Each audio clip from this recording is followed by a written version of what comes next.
Ya teman, pohon eno merupakan jelmaan dari seorang gadis bernama Bru Sibou. Peristiwa penjelmaan gadis itu diceritakan dalam sebuah cerita rakyat yang sangat terkenal di kalangan masyarakat Tanah Karo, Sumatera Utara.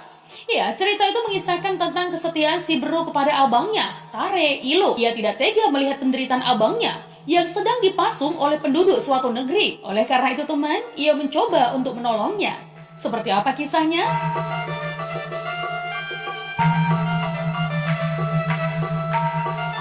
Alkisah teman, pada zaman dahulu kala di sebuah desa yang terletak di Tanah Karo, Sumatera Utara, hiduplah sepasang suami istri bersama dua orang anaknya yang masih kecil. Yang pertama seorang laki-laki yang bernama Tare Ilo, sedangkan yang kedua seorang perempuan bernama Bru Sibou. Keluarga kecil ini tampak hidup rukun dan bahagia.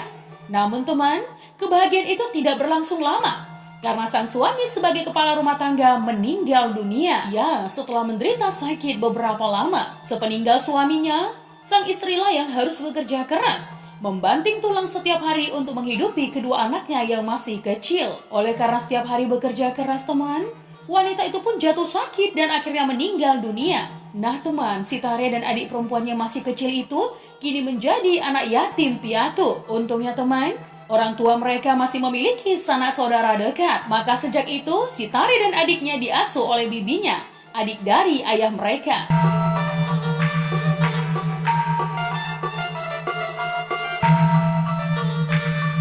Singkat cerita teman, waktu terus berjalan. Si Tare Ilo tumbuh menjadi pemuda yang gagah, sedangkan adiknya Bru Sibou tumbuh menjadi gadis remaja yang cantik. Sebagai seorang pemuda, tentunya si Tare Ilo sudah mulai berpikiran dewasa teman.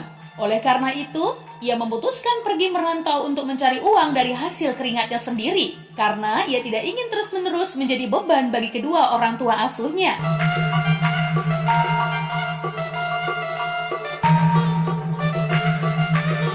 Keesokan harinya, setelah berpamitan kepada bibi dan adiknya, si Tare Ilo berangkat untuk merantau ke negeri orang. Sepeninggalan abangnya teman, Bru Sibou sangat sedih. Abangnya Tare Ilo sebagai saudara satu-satunya yang sejak kecil tidak pernah berpisah pun meninggalkannya.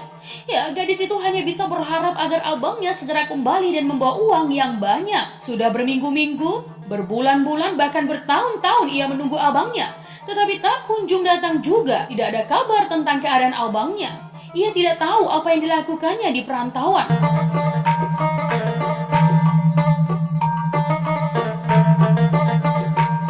Sementara itu teman, Tare Ilo di perantauan bukannya mencari pekerjaan yang layak, melainkan berjudi saja. Ia beranggapan bahwa dengan memenangkan perjudian, ia akan mendapat banyak uang tanpa harus bekerja keras. Tetapi sayangnya teman, si Tare Ilo hanya sekali menang dalam perjudian itu, yaitu ketika pertama kali main judi. Sehingga uangnya sudah sempat terkumpul, pada akhirnya habis dijadikan sebagai taruhan. Nah teman, oleh karena terus berharap bisa menang dalam perjudian, maka ia pun meminjam uang kepada penduduk setempat untuk taruhan.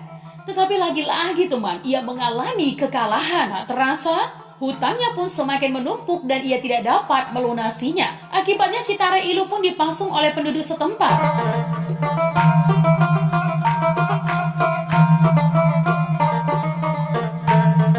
Suatu hari, kabar buruk itu sampai ke telinga si Bru Sibou. Ia sangat sedih dan prihatin mendengar keadaan abangnya yang sangat menderita di negeri orang.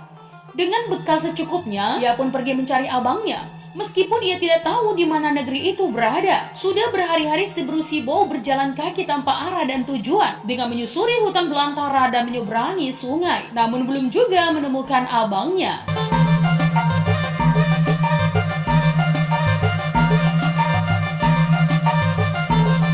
Suatu ketika, si Bru Sibou bertemu dengan seorang kakek tua. Dan ia pun bertanya apakah kakek tersebut mengetahui keberadaan abangnya. Si kakek mengatakan bahwa ia tidak mengenal pria itu, namun pernah mendengar nama Tare Ilo, yaitu seorang pria yang dipasung oleh penduduk setempat.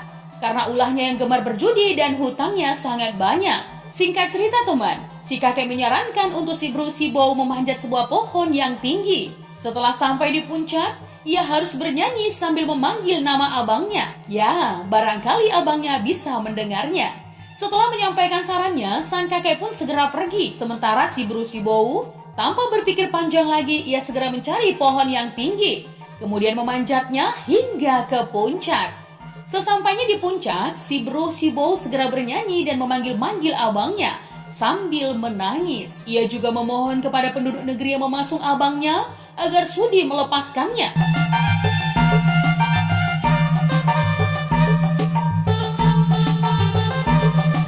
Ya teman, sudah berjam-jam si Brusibo bernyanyi dan berteriak di puncak pohon. Namun tak seorang pun yang mendengarnya. Tapi hal itu tidak membuatnya putus asa teman. Ia terus bernyanyi dan berteriak hingga kehabisan tenaga. Akhirnya, ia pun segera mengangkat kedua tangannya dan berdoa kepada Tuhan yang Maha Kuasa. Ya Tuhan, tolonglah hamba-Mu ini.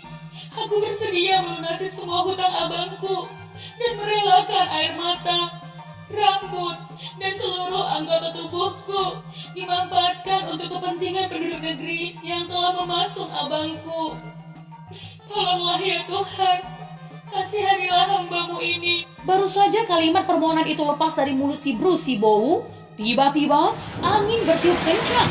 Langit menjadi mendung, hujan deras pun turun dengan lebatnya. Ya, diikuti suara guntur yang menggelegar. Sesaat kemudian, tubuh si Brusibo tiba-tiba menjelma menjadi pohon enau. Air matanya menjelma menjadi tua atau nira yang berguna sebagai minuman. Rambutnya menjelma menjadi ijuk yang dapat dimanfaatkan untuk atap rumah. Tubuhnya menjelma menjadi pohon enau yang dapat menghasilkan buah kolang-kaling untuk dimanfaatkan sebagai bahan makanan atau minuman.